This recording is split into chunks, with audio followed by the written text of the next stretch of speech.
Después de cerciorarme de que estaban dispuestos a quedarse en la isla, les dije que deseaba contarles la historia de mi vida en aquel lugar, a fin de facilitarles un poco las cosas. Por consiguiente, les hice una detallada descripción del lugar y de mi llegada. Les mostré mis fortificaciones, la forma en que hacía mi pan, sembraba mi grano y secaba mis uvas, en pocas palabras, todo lo necesario para que estuvieran cómodos. También les conté la historia de los 16 españoles, por cuyo regreso estábamos aguardando y les dejé una carta, haciéndoles prometer que lo compartirían todo con ellos. Les dejé mis armas, a saber, 5 mosquetes, 3 escopetas de caza y 3 espadas. Aún tenía más de 1,5 barriles de pólvora, pues, después del segundo año, utilicé muy poca y no desperdicié ninguna. Les hice una descripción del modo en que cuidaba las cabras y les di instrucciones para ordeñarlas y alimentarlas y para hacer mantequilla y queso. En pocas palabras, les conté todos los detalles de mi historia y les dije que le pediría al capitán que les dejara otros 2 barriles de pólvora y algunas semillas, las cuales en otro momento me habría gustado mucho tener. También les di la bolsa de guisantes que el capitán me había regalado y les aconsejé que los sembraran y los cultivaran. Habiendo hecho todo esto, al día siguiente los abandoné y subí a bordo del barco. Nos preparamos inmediatamente para zarpar, pero no levamos anclas esa noche. A la mañana siguiente, 2 de los 5 hombres que se habían quedado llegaron a nado hasta el barco, quejándose lastimosamente de los otros 3 y suplicando por Dios, que los lleváramos en el barco, pues, de lo contrario, serían asesinados. Le rogaron al capitán que los dejase subir a bordo aunque solo fuese para colgarlos inmediatamente. El capitán dijo que no podía hacer nada sin mi consentimiento y después de algunos inconvenientes y solemnes promesas de enmienda, se les permitió subir a bordo y se les azotó fuertemente, después de lo cual se comportaron como hombres honestos y tranquilos. Tras de esto, con la marea alta, una de las chalupas fue enviada a la orilla con las cosas que les había prometido a los hombres, a lo cual, por intercesión mía, el capitán agregó sus cofres y algunas ropas, que recibieron con sumo agrado. Además, para animarlos, les dije que, si en el camino encontraba algún navío que pudiera recogerlos, no me olvidaría de ellos. Al abandonar la isla, traje conmigo algunas reliquias como el gran gorro de piel de cabra que me había confeccionado, la sombrilla y el loro.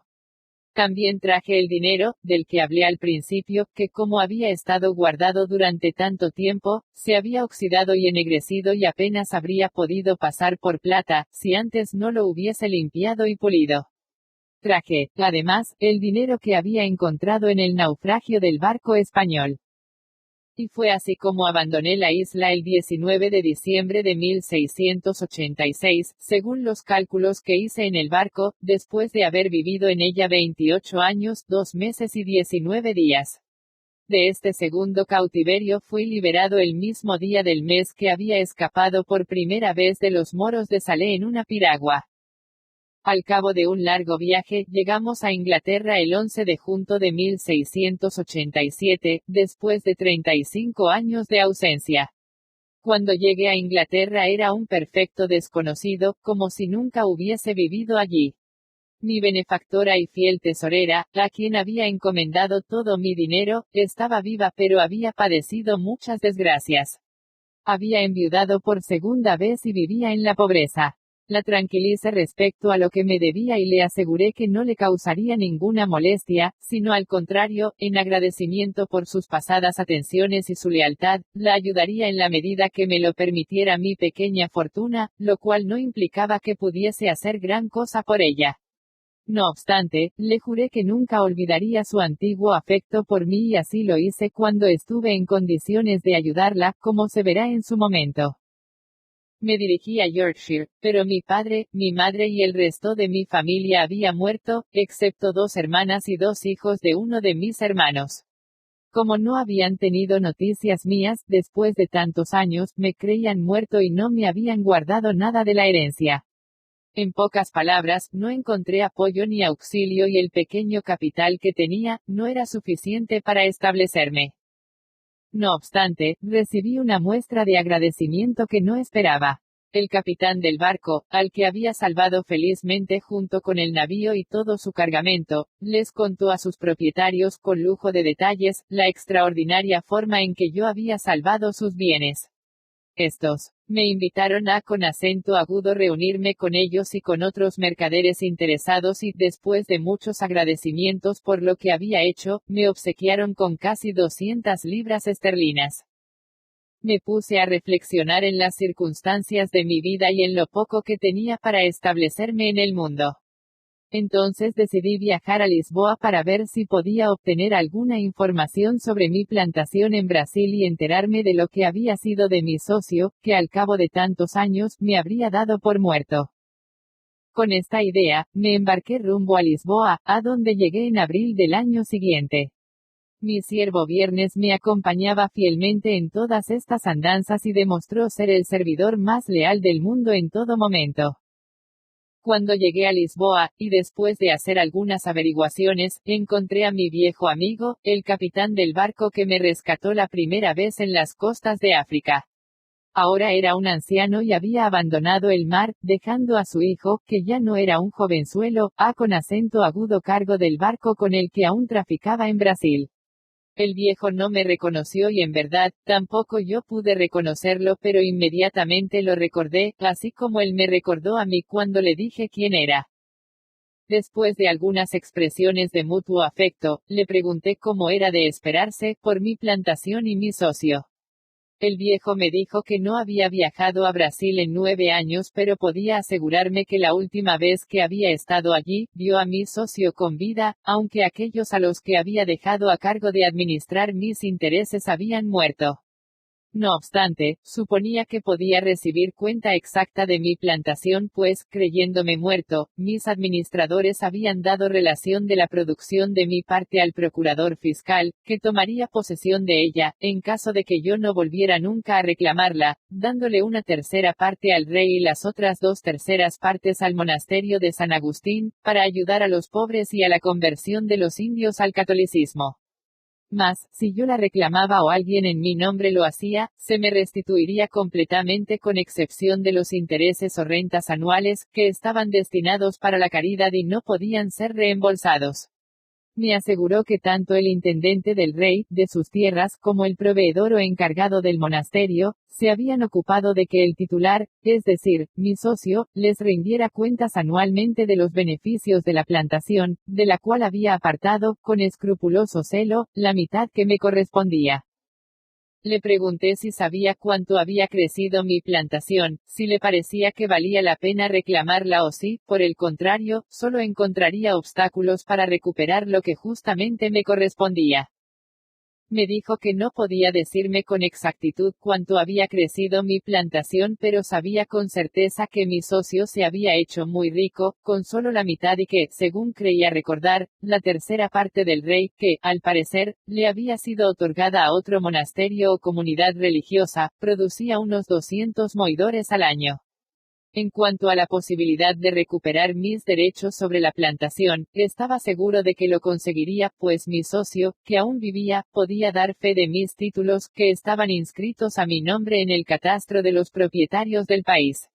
También me dijo que los sucesores de mis 2 administradores eran gente honrada y muy rica y que, según pensaba, no solo me ayudarían a recuperar mis posesiones sino que, además, me entregarían una considerable cantidad de dinero por los beneficios producidos en mi plantación durante el tiempo que sus padres la habían administrado antes de la cesión, que debieron ser unos 12 años. Me mostré un poco preocupado e inquieto ante este relato y le pregunté al viejo capitán por qué mis administradores habían dispuesto en esa forma de mis bienes cuando él sabía que yo había dejado un testamento, que lo declaraba él, el capitán portugués, mi heredero universal. Me respondió que aquello era cierto pero que, no estando lo suficientemente seguro de mi muerte, no podía actuar como ejecutor testamentario hasta que tuviese una prueba fehaciente de ella. Además, no había querido inmiscuirse en un asunto que estaba en un lugar tan remoto. No obstante, había registrado el testamento, haciendo constar sus derechos y, en caso de haber sabido con certeza que había muerto, hubiese actuado por medio de un procurador para tomar posesión del ingenio, como llamaban a las haciendas azucareras, y le habría dado a su hijo, que ahora se hallaba en Brasil, poder para hacerlo. Pero, agregó el anciano, tengo que daros otra noticia que quizás no sea tan agradable como las otras, y es que creyéndoos muerto, vuestro socio y sus administradores se ofrecieron a pagarme, en vuestro nombre, los beneficios de los primeros 6 u 8 años, los cuales recibí. Mas, como en aquel momento se hicieron grandes gastos para aumentar la producción, construir un ingenio y comprar esclavos, la ganancia no fue tan elevada como después. Debo daros, empero, cuenta precisa de todo lo que he recibido y de la forma en que he dispuesto de ello. Al cabo de varios días de conversaciones con este viejo amigo, me trajo la cuenta de los pagos por los primeros 6 años de ingresos de la plantación, firmada por mi socio y los administradores, que siempre se efectuó en especias tales como rollos de tabaco, toneles de azúcar, ron, melaza, etc., que son los bienes que produce una plantación de azúcar. Por esta cuenta, descubrí que los ingresos aumentaban considerablemente por año, aunque, según se ha dicho, como el desembolso inicial fue grande, las primeras cuentas eran bajas. No obstante, el anciano me dijo que me debía 470 moidores de oro, aparte de 60 toneles de azúcar y 15 rollos dobles de tabaco, que se habían perdido en un naufragio que sufrió en el camino de vuelta a Lisboa hacía 11 años. El buen hombre comenzó entonces a lamentarse de sus desgracias, que lo habían forzado a utilizar mi dinero para cubrir sus pérdidas y comprar una participación en un nuevo navío. Empero, mi viejo amigo, dijo el anciano, no careceréis de recursos y tan pronto regrese mi hijo, quedaréis plenamente satisfecho. Diciendo esto, sacó una vieja bolsa y me entregó, a modo de garantía, 166 moidores de oro portugueses y los títulos de derecho sobre el navío en el que había ido su hijo a Brasil, del cual poseía una cuarta parte de las participaciones y su hijo, una más. Me sentí tan conmovido por la honestidad y la amabilidad del pobre viejo, que no pude resistirlo y, recordando todo lo que había hecho por mí cuando me rescató del mar, su trato generoso y, sobre todo, su sinceridad en este momento, apenas podía contener las lágrimas ante sus palabras. Por tanto, le pregunté, en primer lugar, si sus circunstancias le permitían prescindir de tanto dinero de una vez sin que se viese perjudicado. Me contestó que le quebrantaría un poco, pero que el dinero era mío y posiblemente, lo necesitaría más que él. Todas las palabras del pobre hombre estaban tan carga igualadas de afecto, que yo apenas podía contener las lágrimas. Resumiendo, tomé 100 moidores y le pedí una pluma y tinta para firmar un recibo. Le devolví el resto y le dije que si algún día recuperaba la plantación, se lo devolvería, como en efecto, hice después. Respecto a los títulos de derecho sobre el navío, no podía aceptarlos bajo ninguna circunstancia, pues, si alguna vez necesitaba el dinero, sabía que él era lo suficientemente honrado como para pagármelo, y si, por el contrario, recuperaba lo que él me había dado esperanzas de recuperar, jamás le pediría un centavo. Entonces, el anciano me preguntó si podía hacer algo para ayudarme a reclamar mi plantación. Le dije que pensaba ir personalmente. Me respondió que le parecía razonable, pero que no había necesidad de que hiciera un viaje tan largo para reclamar mis derechos y recuperar mis ganancias. Como había muchos barcos en el río de Lisboa, listos para zarpar hacia Brasil, inmediatamente me hizo escribir mi nombre en un registro público, junto con una declaración jurada que aseguraba que yo estaba vivo y era la misma persona que había comprado la tierra para cultivar dicha plantación. Regularizamos la declaración ante un notario y me recomendó agregar un poder legalizado y enviarlo todo con una carta, de su puño y letra, a un comerciante conocido suyo, que vivía allí. Después me propuso que me hospedara en su casa hasta tanto llegase la respuesta. Jamás se realizó trámite más honorable que este, pues, en menos de 7 meses, me llegó un paquete de parte de los herederos de mis difuntos administradores, por cuenta de quienes me había embarcado, que contenía los siguientes documentos y cartas. En primer lugar, el informe de la producción de mi hacienda o plantación durante los 6 años que sus padres habían saldado con mi viejo capitán portugués. El balance daba un beneficio de 1.174 moidores a mi favor. En segundo lugar, el informe de los 4 años siguientes, durante los cuales, los bienes habían permanecido en su poder antes de que el gobierno reclamase su administración, por ser los bienes de una persona desaparecida, lo que ellos llamaban, muerte civil. Dado el aumento en el valor de la plantación, el balance de dicha cuenta era de 38.892 cruzeiros, que equivalen a 3.241 moidores. En tercer lugar, el informe del prior de los agustinos que había recibido los beneficios de mis rentas durante más de 14 años. No teniendo que reembolsar lo que había sido utilizado a favor del hospital, honestamente declaraba que aún le quedaban sin distribuir 872 moidores que me pertenecían. De la parte del rey, nada me fue reembolsado. Había, además, una carta de mi socio en la que me felicitaba muy afectuosamente por estar vivo y me informaba del desarrollo de la plantación, los beneficios anuales, su extensión en acres cuadrados y los esclavos que trabajaban en ella. Al final de la carta, había trazado 22 cruces como señales de bendición que correspondían a los 22 Ave Marías que había rezado a la Virgen por haberme rescatado con vida. Me invitaba a que fuera personalmente a tomar posesión de mi propiedad o que, al menos, le dijera a quién entregarle mis efectos si no lo hacía. Finalmente, me enviaba muchos saludos afectuosos de su parte y de su familia y un regalo, 7 hermosas pieles de leopardo, que, sin duda, había recibido de África, en algún barco fletado por él y que, al parecer, habían hecho un mejor viaje que el mío. Me mandó, además, 5 cajas de excelentes confituras y un centenar de piezas de oro sin acuñar, un poco más pequeñas que los moidores. En el mismo barco llegaron, por parte de mis administradores, mis 200 cajas de azúcar, 800 rollos de tabaco y el resto de la cuenta en oro. Podría decirse que el final de la historia de Job fue mejor que el principio. Resulta imposible explicar mi emoción cuando leí aquellas cartas y, en especial, cuando me vi rodeado de toda mi fortuna y dado que los navíos brasileños navegan en flotas, los mismos barcos que me trajeron las cartas, trajeron mis bienes que estaban a salvo en el río antes de que las cartas llegaran a mis manos. En pocas palabras, me puse pálido, me mareé y si el anciano no me hubiese traído un poco de licor, con toda certeza habría caído muerto de la emoción en el acto. Incluso, al cabo de unas horas, seguía sintiéndome mal y llamaron a un médico que, conociendo en parte la causa real de mi malestar, me prescribió una sangría, luego de la cual comencé a recuperarme y a sentirme mejor. Creo que si no hubiese sido por el alivio que me causó esto, habría muerto.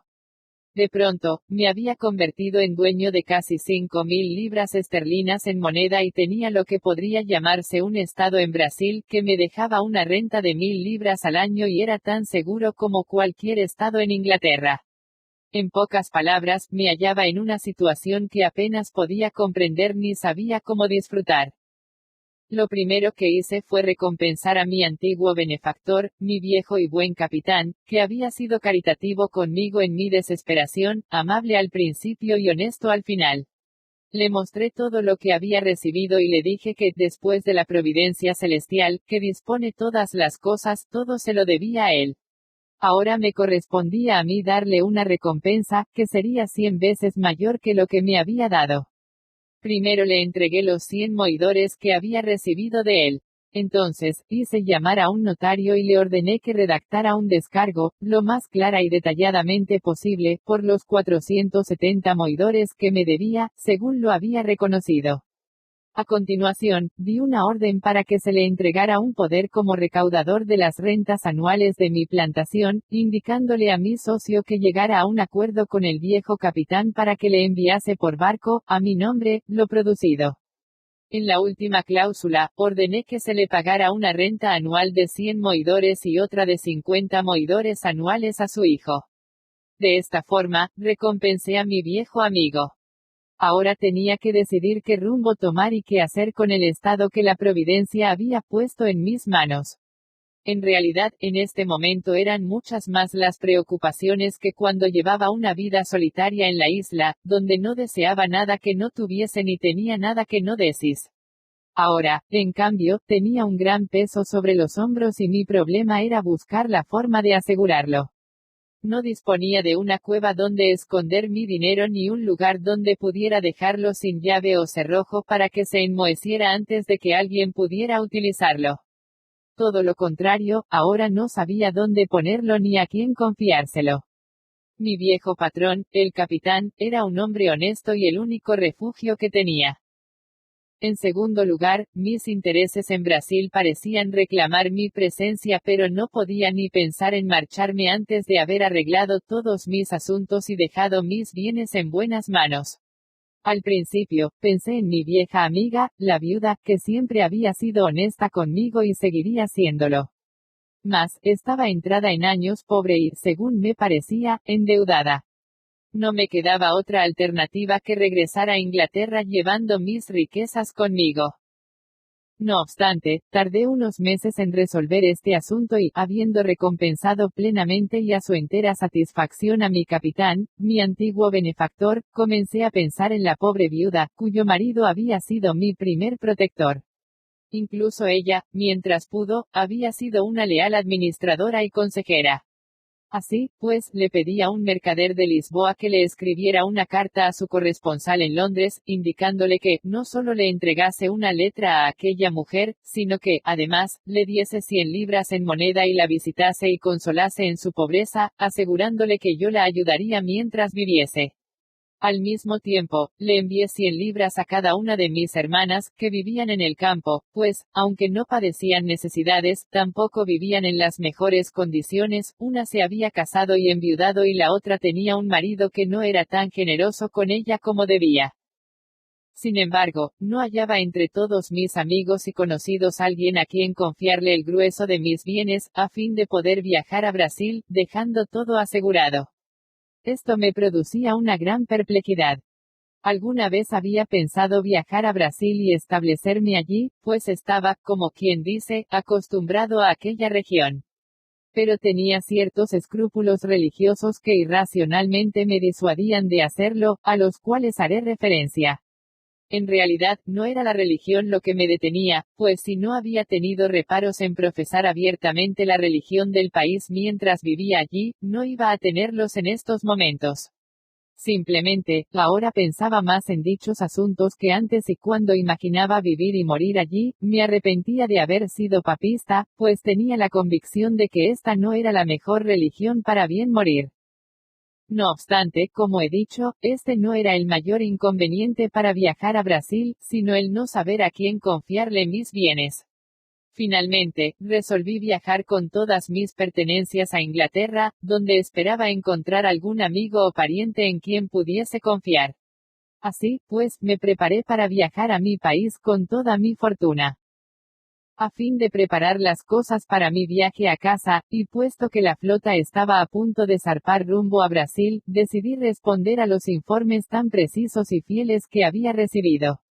En primer lugar, le escribí una carta de agradecimiento al prior de San Agustín por su justa administración y le ofrecí los 872 moidores de los que aún no había dispuesto para que los distribuyera de la siguiente forma: 500 para el monasterio y 372 para los pobres, según lo estimara conveniente. Aparte de esto, le expresé mis deseos de contar con las oraciones de los buenos padres. Luego le escribí una carta a mis dos administradores, reconociendo plenamente su justicia y honestidad. En cuanto a enviarles algún regalo, estaban más allá de cualquier necesidad. Por último, le escribí a mi socio, agradeciéndole su diligencia en el mejoramiento de mi plantación y su integridad en el aumento de la producción. Le di instrucciones para el futuro gobierno de mi parte según los poderes que le había dejado a mi antiguo patrón, a quien deseaba que se le enviase todo lo que se me adeudaba, hasta nuevo aviso, y le aseguré que, no solo iría a verlo, sino a establecerme allí por el resto de mi vida. A esto añadí unas hermosas sedas italianas para su mujer y sus dos hijas, pues el hijo del capitán me había hablado de su familia, y 2 piezas del mejor paño inglés que pude encontrar en Lisboa, 5 piezas de frisa negra y algunas puntillas de Flandes de mucho valor. Tras poner en orden mis negocios y convertir mis bienes en buenas letras de cambio, aún me faltaba decidir cómo llegar a Inglaterra. Me había acostumbrado al mar, pero, esta vez, sentía cierto recelo de regresar a Inglaterra por barco y, aunque no era capaz de explicar el porqué, la aversión fue aumentando de tal modo, que no una, sino 2 o 3 veces, cambié de parecer e hice desembarcar mi equipaje. La verdad es que había sido muy desafortunado en el mar y tal vez, esta era una de las razones. Pero en circunstancias como la mía, ningún hombre debería desdeñar los impulsos de sus pensamientos más profundos. 2 de los barcos que había escogido para viajar, y digo 2 porque a uno de ellos hice conducir mis pertenencias y, en el otro, incluso llegué a apalabrar el viaje con el capitán, sufrieron terribles percances. Uno de ellos fue tomado por los argelinos y el otro naufragó en Start 71, cerca de Torbay y todos los que iban a bordo murieron, excepto 3 hombres. Así, pues, en cualquiera de estos navíos, hubiese padecido miserias y sería difícil decir en cuál hubieran sido peores. Acosado por estos pensamientos, mi antiguo patrón, a quien le contaba todo lo que me sucedía, me recomendó encarecidamente que no fuera por mar sino por tierra hasta La Coruña, que atravesara la bahía de Vizcaya hasta La Rochelle, que siguiera por tierra hasta París, que era un viaje seguro y fácil de hacer y de ahí pasara a Calais y Dover 72. También podía llegar hasta Madrid y hacer el viaje por tierra hasta Francia.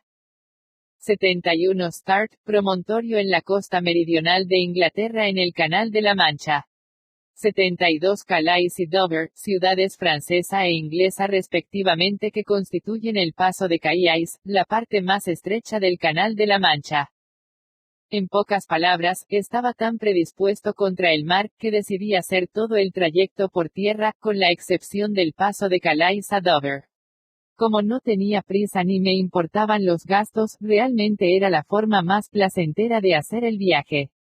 Y para hacerlo más agradable, mi viejo capitán me presentó a un caballero inglés, hijo de un comerciante de Lisboa, que estaba dispuesto a viajar conmigo.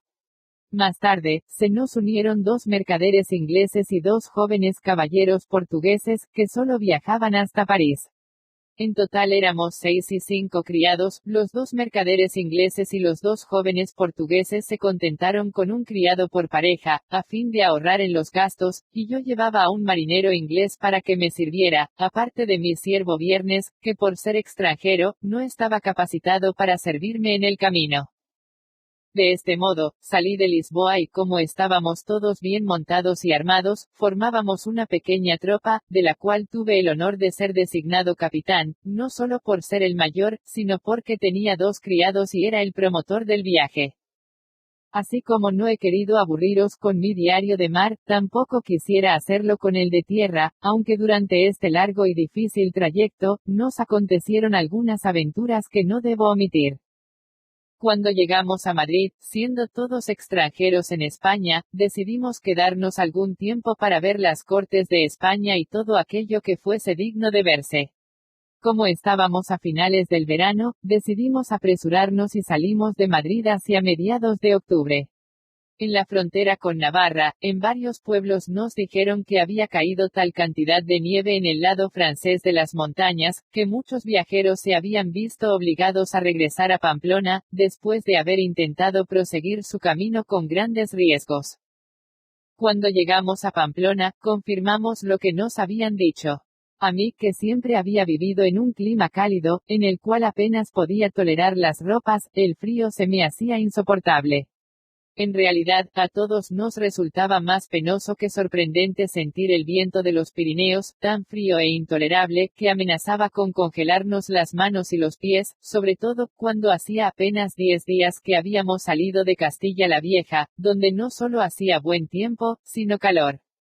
El pobre Viernes se asustó verdaderamente cuando vio aquellas montañas, cubiertas de nieve y sintió el frío, pues eran cosas que jamás había visto ni sentido en su vida. Para empeorar las cosas, cuando llegamos a Pamplona, siguió nevando con tanta violencia e intensidad, que la gente decía que el invierno se había adelantado. Los caminos, que de por sí eran difíciles, se volvieron intransitables. En pocas palabras, la nieve era tan densa en ciertos lugares, que resultaba imposible pasar y como no se había endurecido, como en los países septentrionales, se corría el riesgo de morir enterrado en vida a cada paso. Permanecimos no menos de 20 días en Pamplona, donde advertimos que se aproximaba el invierno y que el tiempo no iba a mejorar, pues se trataba del invierno más severo que podía recordarse en toda Europa. Propuse que fuésemos a Fuenterrabía y de allí, tomásemos el barco para Burdeos, que solo era una travesía corta por mar. Mas, mientras deliberábamos sobre esta posibilidad, llegaron 4 caballeros franceses que se habían visto obligados a detenerse en el lado francés, como nos había ocurrido a nosotros en el lado español. En el camino, habían dado con un guía, con el que, atravesando la región cercana a Languedoc, habían cruzado las montañas por senderos en los que la nieve no resultaba demasiado incómoda. A pesar de que habían encontrado mucha nieve en el camino, según decían, estaba lo suficientemente dura como para soportar su peso y el de sus caballos. Fuimos a buscar al guía, que se comprometió a llevarnos por el mismo camino sin peligro de la nieve, contando con que fuésemos bien armados para protegernos de los animales salvajes, pues, según nos dijo, no era extraño encontrar lobos hambrientos y rabiosos al pie de las montañas cuando caía una gran nevada. Le dijimos que íbamos bien armados para enfrentarnos a semejantes criaturas, pero debía asegurarnos que él nos protegería de una especie de lobos de 2 piernas que, según nos habían dicho, rondaban por el lado francés de las montañas y eran harto peligrosos. Nos aseguró que en ese sentido no teníamos nada que temer, en el camino por el que nos iba a llevar. Inmediatamente acordamos seguirlo y lo mismo hicieron otros 12 caballeros, con sus sirvientes, franceses y españoles, que, como he dicho, se habían visto obligados a retroceder. Así, pues, salimos de Pamplona con nuestro guía el 15 de noviembre. Me llamó la atención que, en lugar de conducirnos hacia adelante, nos hiciera retroceder cerca de 20 millas por el mismo camino que habíamos recorrido al salir de Madrid. Después de cruzar 2 ríos y llegar a la llanura, nos encontramos nuevamente un clima templado y un paisaje agradable sin nada de nieve. Mas nuestro guía, girando súbitamente a la izquierda, nos condujo hacia las montañas por otra ruta. Y, aunque los montes y los precipicios nos parecían aterradores, nos hizo dar tantas vueltas, serpentear y recorrer caminos tan tortuosos, que sin apenas advertirlo, cruzamos las elevadas montañas, sin que la nieve nos importunase. De pronto, nos señaló las agradables y fértiles regiones de Languedoc y Gascuña, que estaban verdes y florecidas. No obstante, nos hallábamos a gran distancia de ellas y aún nos quedaba un camino difícil por recorrer. Nos intranquilizamos un poco cuando vimos que nevó todo un día y una noche con tanta fuerza que no pudimos seguir. El guía nos dijo que nos tranquilizáramos porque en poco tiempo saldríamos de esto y, en efecto, a medida que íbamos bajando, podíamos ver que nos dirigíamos cada vez más hacia el norte. Por lo tanto, proseguimos el camino confiados en nuestro guía. 2 horas antes de que cayera la noche, nuestro guía iba a tal distancia delante de nosotros que no podíamos verlo. De repente, 3 monstruosos lobos y tras ellos, un oso, saltaron desde una zanja que se prolongaba hacia un bosque muy frondoso. 2 de los lobos se precipitaron sobre el que si se hubiese encontrado más lejos de nosotros habría sido devorado sin que pudiésemos socorrerlo. Uno de ellos se lanzó sobre su caballo y el otro lo atacó con tanta violencia que no tuvo tiempo ni tino para utilizar sus armas, limitándose tan solo a gritar con todas sus fuerzas. Le ordené a mi siervo Viernes, que estaba a mi lado, que fuera a galope para ver qué ocurría. Tan pronto divisó al hombre, comenzó a gritar con tanta fuerza como aquel. ¡Oh amo! ¡Oh amo! Y valientemente galopó hasta donde estaba el pobre hombre y le disparó en la cabeza al lobo que estaba atacándolo. Por suerte para el pobre hombre, fue mi siervo Viernes el que acudió a socorrerlo, pues estaba acostumbrado a ver animales de este tipo en su país, por lo que se acercó sin miedo y disparó con puntería. Otro, tal vez, habría disparado de lejos, a riesgo de no herir al lobo sino al hombre. Pero incluso alguien más valiente que yo se habría asustado ante esto, como en efecto sucedió, pues toda la compañía se inquietó cuando, después del disparo de Viernes, comenzamos a oír por todas partes unos tremebundos aullidos que, redoblados por el eco de las montañas, parecían provenir de una descomunal jauría de lobos. Lo más probable es que no fueran pocos, por lo que nuestros temores estaban justificados. No obstante, cuando Viernes mató al lobo, el otro, que se había lanzado sobre el caballo, abandonó su presa de inmediato y huyó. Por suerte, se había abalanzado sobre la cabeza del caballo y sus fauces se habían enganchado en las bridas, de manera que no le hizo demasiado daño. El hombre, en cambio, estaba gravemente herido, pues el furioso animal lo había mordido 2 veces en el brazo y otra en la pierna, por encima de la rodilla, y estaba a punto de ser derribado del pobre caballo espantado cuando Viernes le disparó al lobo. Es fácil suponer que, al sonido del disparo de Viernes, apuramos el paso por el camino, que era bastante tortuoso, para ver qué ocurría. Apenas pasamos los árboles que nos entorpecían la vista, pudimos ver claramente lo que había ocurrido y cómo Viernes había salvado al pobre guía, aunque no podíamos precisar qué tipo de animal había matado. Pero jamás se vio una lucha más feroz y sorprendente que la que se produjo entre Viernes y el oso, que, después de tomarnos por sorpresa y asustarnos, nos brindó un espectáculo inmejorable. El oso es una fiera lenta y pesada, por lo que no puede correr como el lobo, que, en cambio, es ágil y liviano. Por esta razón, generalmente tiene 2 patrones de acción. En primer lugar, el hombre no es su presa habitual, y digo habitual porque nunca se sabe qué puede hacer cuando está hambriento, como era el caso en este momento que todo el suelo estaba cubierto de nieve. Digo, pues, que no suele atacar al hombre, a menos que éste lo ataque primero, todo lo contrario, cuando alguien se encuentra con un oso en el bosque, si no lo provoca, él no le hará nada, pero hay que ser muy cuidadoso y cederle el camino, pues es un caballero muy quisquilloso que no desviará su ruta ni ante un príncipe. Más aún, si se le tiene miedo, lo más conveniente es mirar hacia otro lado y proseguir la marcha, pues si, por casualidad, uno se detiene y lo mira fijamente, lo considerará una ofensa. Si, desgraciadamente, se le arroja cualquier cosa que tan solo lo roce, aunque sea una rama más delgada que un dedo, se sentirá ultrajado y abandonará todo lo que esté haciendo para vengarse, pues querrá resarcir su honra en el acto. Esta es su primera característica.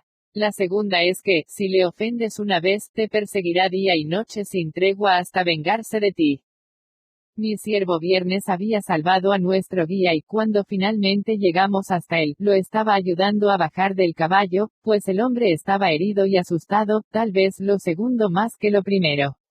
De repente, advertimos que el oso más monstruoso y descomunal del mundo, al menos el más grande que jamás hubiera visto yo, salía del bosque.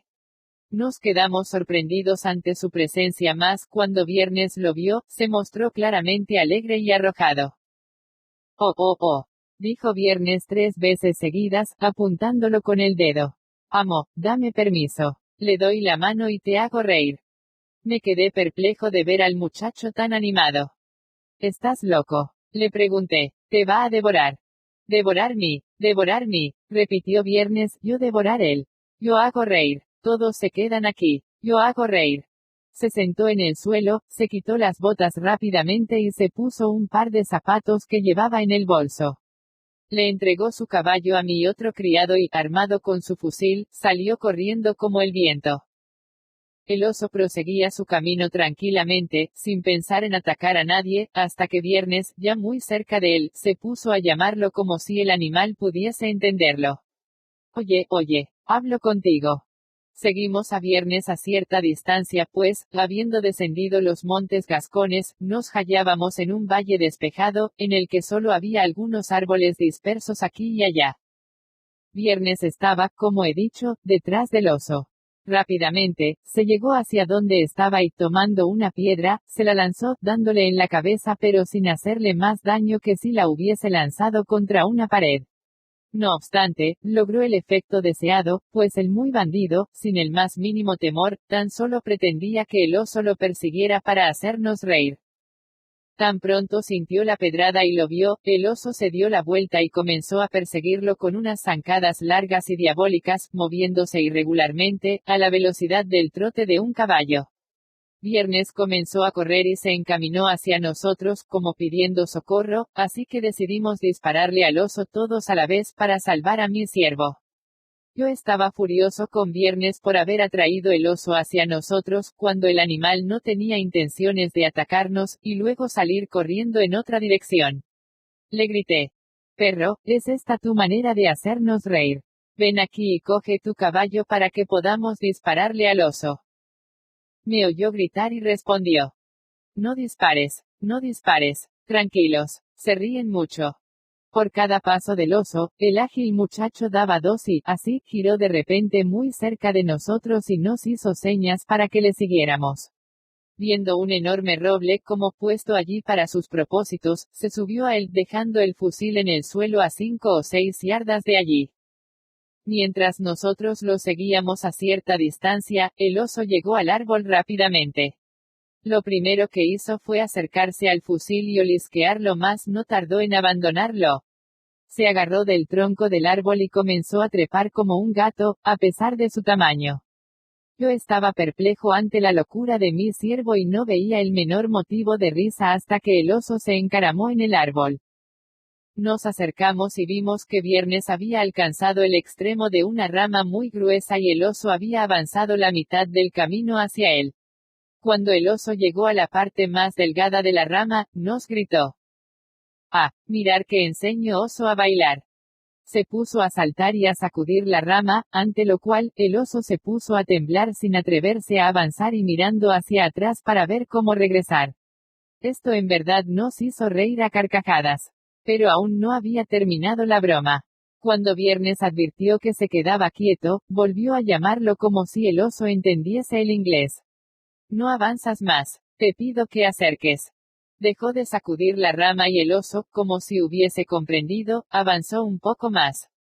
Entonces comenzó a saltar nuevamente y el oso se detuvo. Pensamos que era un buen momento para dispararle a la cabeza y le grité a Viernes que se estuviese quieto para que pudiésemos hacerlo. Mas nos respondió enérgicamente, os ruego, no dispares, yo disparo entonces. Quería decir después, pero, para hacer el cuento corto, diré que Viernes bailoteaba de tal forma y el oso adoptaba unas posturas tan graciosas que nos reímos muchísimo. No obstante, todavía no sabíamos cuál era su intención, pues primero pensamos que quería tirar abajo al animal, pero el oso era muy astuto y se agarraba tan fuertemente a la rama para no caer, que no teníamos idea del modo en que acabaría la broma. En el acto, Viernes nos sacó de dudas, pues, advirtiendo que el oso se mantenía aferrado a la rama y no estaba dispuesto a avanzar, le dijo. Bien, tú no quieres venir cerca. Yo voy cerca. Tú no vienes, yo voy. Entonces retrocedió hasta la parte más delgada de la rama, que se doblaría con su peso y, deslizándose suavemente, se colgó de ella hasta que casi tocó el suelo con los pies. Dio un pequeño salto y corrió hasta su fusil. Lo preparó y se quedó quieto aguardando. Bien, Viernes, le pregunté qué pretendes hacer ahora. ¿Por qué no le disparas? No disparar, me respondió. No ahora. Si dispara ahora no mata. Yo espero y hago más reír. Y en efecto lo logró, pues el oso, al ver que su adversario huía, retrocedió y comenzó a bajar por la rama, con mucho cuidado y mirando hacia atrás a cada paso. Luego apoyó una de las patas traseras en el tronco, se agarró fuertemente y prosiguió su descenso lentamente, apoyando solo una pata a la vez. En el preciso momento en que apoyó la primera pata en el suelo, Viernes se acercó al animal, le puso la punta del fusil en la oreja y le disparó, dejándolo muerto como una piedra. Entonces, el muy bandido se volvió hacia nosotros para ver si nos había hecho gracia y como vio que estábamos satisfechos, se echó a reír estrepitosamente y nos dijo, así nosotros matamos oso en mi país. ¿Así los matáis? Le pregunté, pero si no tenéis fusiles. No contestó, no fusiles pero dispara flecha larga mucha. Esto nos divirtió mucho pero nos encontrábamos en un lugar desierto, nuestro guía estaba gravemente herido y no teníamos idea de lo que debíamos hacer. Los aullidos de los lobos aún resonaban en mi cabeza y, aparte del ruido que escuché una vez en las costas de África, del que ya he hablado, jamás había oído nada que me inspirara tanto temor. Esto y la proximidad de la noche, nos alertó. Viernes nos sugirió que le quitásemos la piel a aquel monstruoso animal, pues valía la pena conservarla, pero todavía nos quedaban 3 leguas que recorrer y el guía comenzaba a mostrarse impaciente. Lo dejamos pues, y proseguimos nuestro camino. La tierra aún estaba cubierta de nieve, aunque ya no tan espesa ni tan peligrosa como en los montes. Las jaurías de lobos salvajes, según nos enteramos después, habían descendido al bosque y a las llanuras, acosados por el hambre, en busca de alimento. De este modo, causaron grandes estragos en las aldeas, donde tomaron por sorpresa a los campesinos y devoraron una gran cantidad de ovejas y caballos incluso, algunas personas. Aún teníamos que cruzar un tramo difícil, según nos informó nuestro guía, y si había lobos en la región, seguro que los encontraríamos allí. Era una pequeña llanura, rodeada de bosques por todos lados, terminada en un largo y estrecho desfiladero, que teníamos que cruzar para poder atravesar el bosque y llegar al pueblo donde debíamos pasar la noche. Media hora antes de la puesta del sol, llegamos al primer bosque y, al caer la noche, alcanzamos la pequeña llanura. Al principio, no nos topamos con nada, excepto en un pequeño claro, que no tendría más de un cuarto de milla de extensión, donde vimos 5 enormes lobos cruzando el camino, en fila y a gran velocidad, como si estuviesen persiguiendo una presa. Ni siquiera advirtieron nuestra presencia y pronto desaparecieron de nuestra vista. Ante esto, nuestro guía, que dicho sea de paso era un miserable cobarde, nos ordenó estar alertas, pues creía que vendrían más lobos. Preparamos nuestras armas y nos mantuvimos en guardia, pero no volvimos a ver otro lobo hasta que atravesamos el bosque y llegamos a la llanura que estaba a media legua. Cuando llegamos a ella, pudimos ver claramente a nuestro alrededor. Lo primero que nos encontramos fue un caballo muerto, es decir, un pobre caballo que los lobos habían matado. Había al menos una docena de ellos, royendo los huesos, pues ya se habían comido toda la carne. No nos pareció prudente molestarlos en medio de su festín y tampoco ellos se fijaron mucho en nosotros. Viernes hubiera querido dispararles, pero se lo prohibí terminantemente, temiendo que la situación se nos fuera de las manos. No habíamos atravesado aún la mitad de la llanura cuando comenzamos a escuchar aullidos aterradores que provenían del bosque a nuestra izquierda. Al instante, vimos como a 100 lobos que se aproximaban a nosotros en fila, con algunos líderes en la delantera, como un ejército guiado por oficiales expertos. Apenas si sabía qué hacer para enfrentarnos a ellos, pero me pareció que la mejor manera de hacerlo era formando un frente cerrado, lo cual hicimos a toda velocidad. Como entre cada ráfaga de tiros no tendríamos mucho tiempo para recargar las armas, di órdenes de que solo disparase un hombre a la vez, mientras el resto se preparaba para la segunda descarga, en caso de que los lobos siguieran avanzando hacia nosotros. Los primeros en disparar no debían demorarse en volver a cargar sus armas, sino echar mano de sus pistolas, pues todos llevábamos un fusil y 2 pistolas. De esta forma, podíamos disparar 6 veces utilizando tan solo la mitad de las fuerzas. No obstante, descubrimos que no teníamos por qué preocuparnos, pues, al primer disparo, los lobos se detuvieron en seco, asustados tanto por el fuego como por las explosiones. 4 de ellos murieron de sendos disparos en la cabeza y otros apenas fueron heridos, pero salieron huyendo, dejando las manchas de su sangre en la nieve. Me di cuenta de que se detenían pero no se retiraban y, recordando que una vez me habían dicho que nada ahuyentaba a las fieras como la voz humana, ordené a mi gente que gritara lo más fuertemente que pudiese. Comprobé que el consejo era acertado, pues, en el acto, los lobos comenzaron a retroceder y marcharse. Entonces, aprovechamos la oportunidad para dispararles nuevamente, lo que los obligó a huir y esconderse en el bosque. Esto nos permitió recargar las armas y, a fin de no perder tiempo, proseguimos nuestra marcha. Mas no bien habíamos recargado nuestros fusiles y nos habíamos puesto en guardia, escuchamos un estruendo en medio del bosque hacia nuestra izquierda, un poco más adelante, en el mismo camino que debíamos seguir. La noche se aproximaba y la luz comenzaba a menguar, lo cual empeoraba las cosas. Como el ruido aumentaba, nos dábamos cuenta de que se trataba de los aullidos de aquellas criaturas diabólicas. De pronto, vimos 3 tropas de lobos, una a nuestra izquierda, otra a nuestras espaldas y una tercera delante de nosotros, que nos rodeaban. No obstante, no avanzaban en nuestra dirección y por tanto, seguimos el camino tan rápidamente como podían nuestros caballos, es decir, a trote, pues el camino era muy escabroso y no nos permitía ir más deprisa. De este modo, llegamos hasta la entrada del bosque por el que teníamos que cruzar, al final de la llanura. Mas no bien comenzamos a acercarnos a la senda, nos sorprendió una jauría de lobos que aguardaba justo a la entrada. De pronto, escuchamos un disparo que provenía de la otra entrada del bosque. Cuando miramos en esa dirección, vimos un caballo con su silla y sus bridas, que corría como el viento, perseguido a toda velocidad por 16 o 17 lobos. Los lobos iban pisándole los cascos y el pobre animal con toda seguridad, sería incapaz de aguantar un galope tan veloz y, finalmente, los lobos lo alcanzarían y lo devorarían, como, en efecto, ocurrió.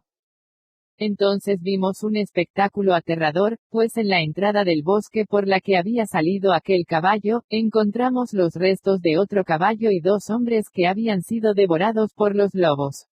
Sin duda, uno de ellos era quien había disparado porque, junto a su cuerpo, estaba el fusil descargado. La cabeza y la parte superior de su cuerpo, ya habían sido devoradas.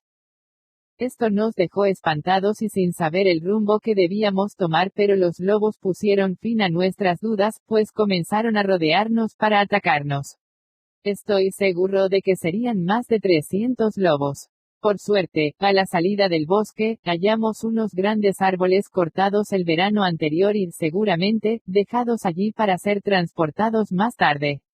Dirigí mi pequeño ejército hacia estos árboles y nos colocamos en línea detrás de uno de ellos.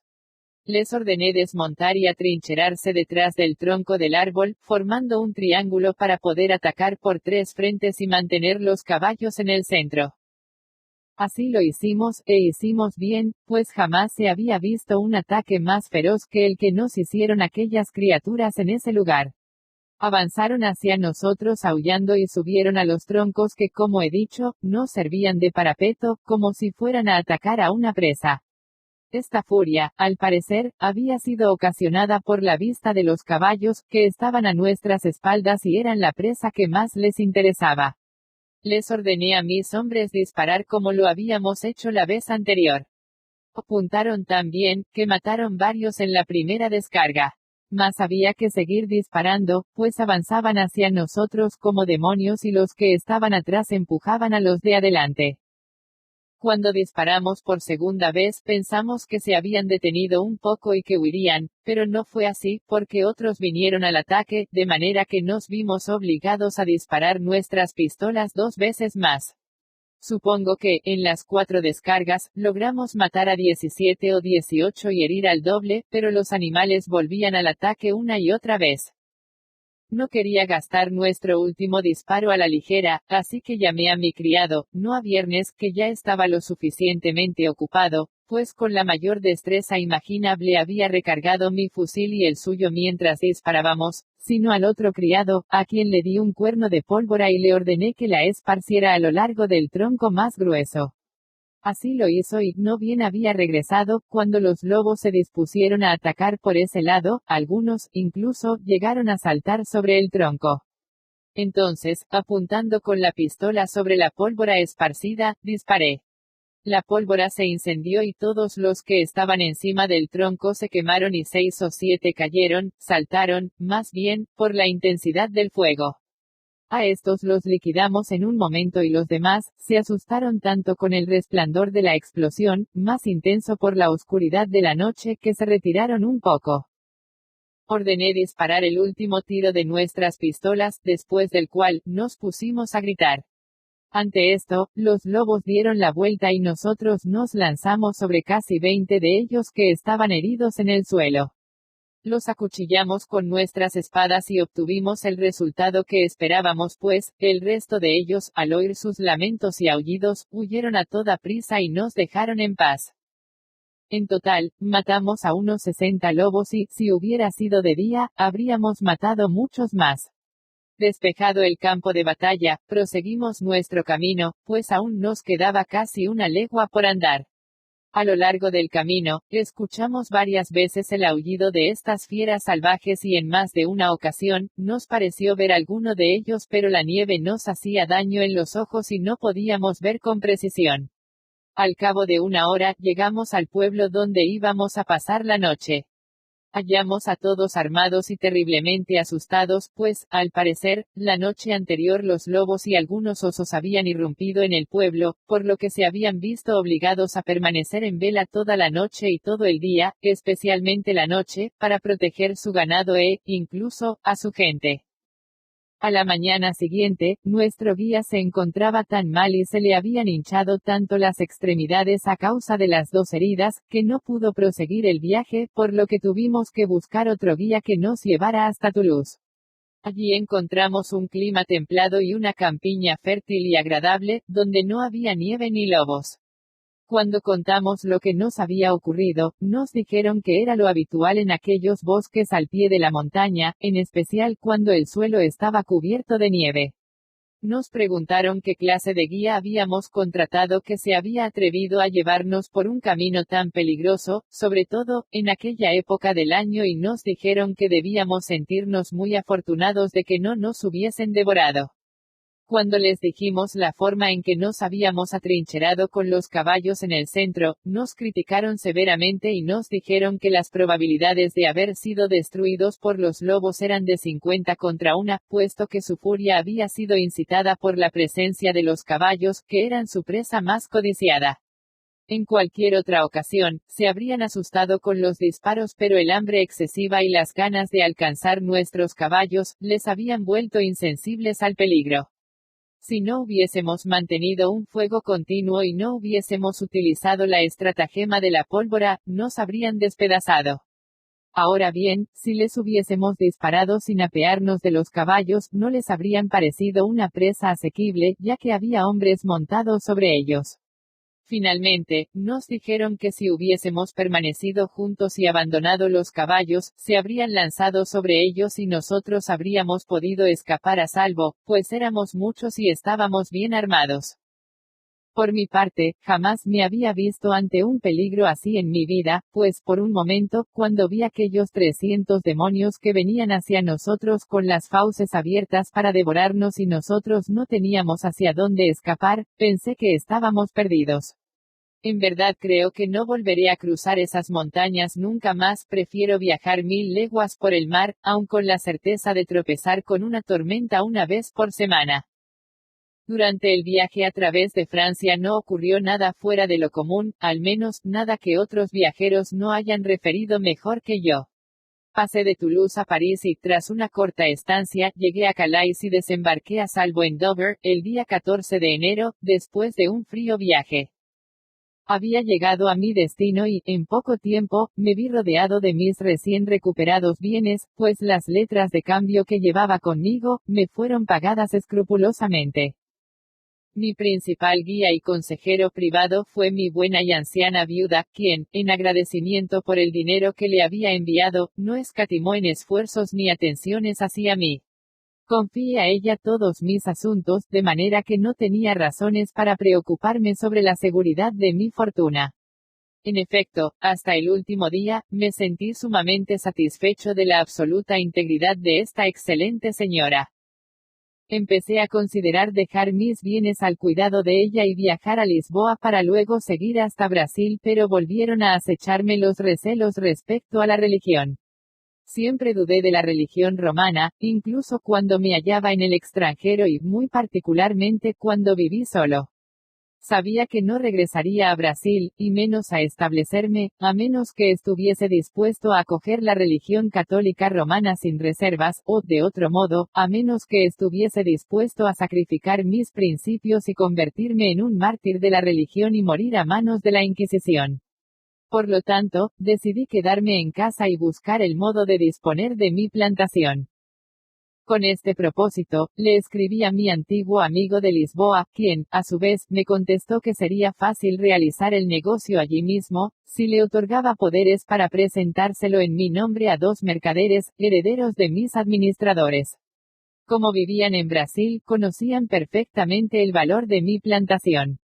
Aparte de esto, eran muy ricos, por lo que, según le parecía, estarían encantados de comprarla y yo podría ganar, a lo sumo, 4 o 5 mil piezas de A8.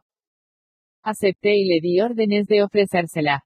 Al cabo de casi 8 meses, cuando regresó el navío, recibí una notificación de que habían aceptado la oferta y remitido un pago de 33.000 piezas de A8, por mediación de uno de sus corresponsales de Lisboa. Firmé el documento de venta que me enviaron desde Lisboa y se lo remití a mi viejo amigo, quien me mandó 32.800 piezas de A8 en letras de cambio, reservándose 100 moidores anuales para él, y 50 para su hijo, según le había prometido. Y así, he hecho el recuento de la primera parte de mi vida aventurera, una vida que la providencia ha manejado a su capricho, una vida tan variada como pocas se verán en el mundo, que comenzó locamente y concluyó mucho mejor de lo que jamás hubiese esperado. Cualquiera podría pensar que en este complicado estado de buena fortuna, no volví a padecer infortunios, como en efecto, habría sucedido si las circunstancias así lo hubiesen permitido. Mas yo estaba habituado a la vida aventurera, no tenía familia, ni apenas conocidos, ni mucho menos amigos, a pesar de mi fortuna. Aunque había vendido mis propiedades en Brasil, no había logrado olvidar aquellas tierras y tenía fuertes deseos de regresar a ellas, sobre todo, no podía resistir la enorme inclinación de volver a ver mi isla, de saber si los pobres españoles seguían viviendo allí y qué habían hecho con ellos los bandidos que dejamos. Mi fiel amiga, la viuda, intentó disuadirme por todos los medios y tanto insistió que durante casi 7 años logró impedir que me marchase. Durante este tiempo, me hice cargo de mis 2 sobrinos, los hijos de mi hermano. Al mayor, que tenía algunas propiedades, lo crié como a un caballero y lo hice heredero de parte de mi estado, en el momento en que yo muriese. Al otro lo puse a cargo del capitán de un navío y, al cabo de 5 años, viendo que era un joven sensato y emprendedor, le di un buen barco y le envié al mar. Posteriormente, este jovencito me indujo a emprender nuevas aventuras. Mientras tanto, me había asentado parcialmente en este lugar pues, en primer lugar, me casé, para mi bien y mi felicidad, y tuve 3 hijos, 2 hijos y una hija. Habiendo muerto mi esposa, llegó mi sobrino de un exitoso viaje a España. Su insistencia y mi natural afición por los viajes me llevaron a embarcarme en su navío rumbo a las Islas Orientales en calidad de mercader privado. Esto aconteció en el año 1694. En este viaje visité mi colonia en la isla y vi a mis sucesores los españoles. Escuché su historia y la de los villanos que habíamos dejado, como al principio maltrataron a los pobres españoles y luego llegaron a un acuerdo, para luego pelearse y volver a unirse hasta que, finalmente, los españoles se vieron obligados a usar la fuerza con ellos, cómo se sometieron a los españoles, y cuán honestos habían sido estos con ellos. En pocas palabras, me contaron una historia llena de episodios interesantes y variados, especialmente, en lo referente a las batallas con los caribes, que varias veces desembarcaron en la isla, las mejoras que introdujeron y el valor con que realizaron una expedición a tierra firme, de la que regresaron con 11 hombres y 5 mujeres en calidad de prisioneros, por lo que, a mi regreso, encontré una veintena de niños en la isla. Permanecí allí 20 días y les dejé las provisiones que pudiesen necesitar, en particular, armas, pólvora, municiones, ropa, herramientas y 2 artesanos que me había traído de Inglaterra, un carpintero y un herrero. Aparte de esto, repartí la isla entre ellos y me reservé el derecho de propiedad sobre ella, de manera que todos quedaron satisfechos. Habiendo arreglado estos asuntos con ellos, les hice prometer que no se marcharían y allí los dejé. Luego pasé a Brasil, donde compré una embarcación y se la envié con más gente, aparte de víveres y 7 mujeres que me parecieron aptas para servirles o casarse con ellos, según les pareciera. A los ingleses les prometí enviarles inglesas con un cargamento de provisiones si se comprometían a cultivar la tierra, y así lo hice posteriormente. Una vez se les adjudicaron sus posesiones por separado, los hombres demostraron ser honrados y diligentes. También les envié 5 vacas de Brasil, 3 de las cuales estaban preñadas, algunas ovejas y cerdos, que se reprodujeron considerablemente como pude apreciar a mi regreso. Pero todo esto, además de la narración de cómo 300 caribes invadieron la isla y arruinaron sus plantaciones, cómo lucharon contra el doble de sus fuerzas y fueron derrotados la primera vez, en la que murieron 3 colonos, como una tempestad destruyó las canoas enemigas y el hambre hizo morir a todos los demás salvajes, cómo recuperaron la plantación y siguieron viviendo en la isla, todo esto y los asombrosos incidentes que acontecieron durante los 10 años de mis nuevas aventuras, lo relataré. ¿Acaso, más adelante? 2006 reservados todos los derechos. Permitido el uso sin fines comerciales. Súmese como voluntario o donante, para promover el crecimiento y la difusión de la Biblioteca Virtual Universal. Si se advierte algún tipo de error, o desea realizar alguna sugerencia, le solicitamos visite el siguiente enlace.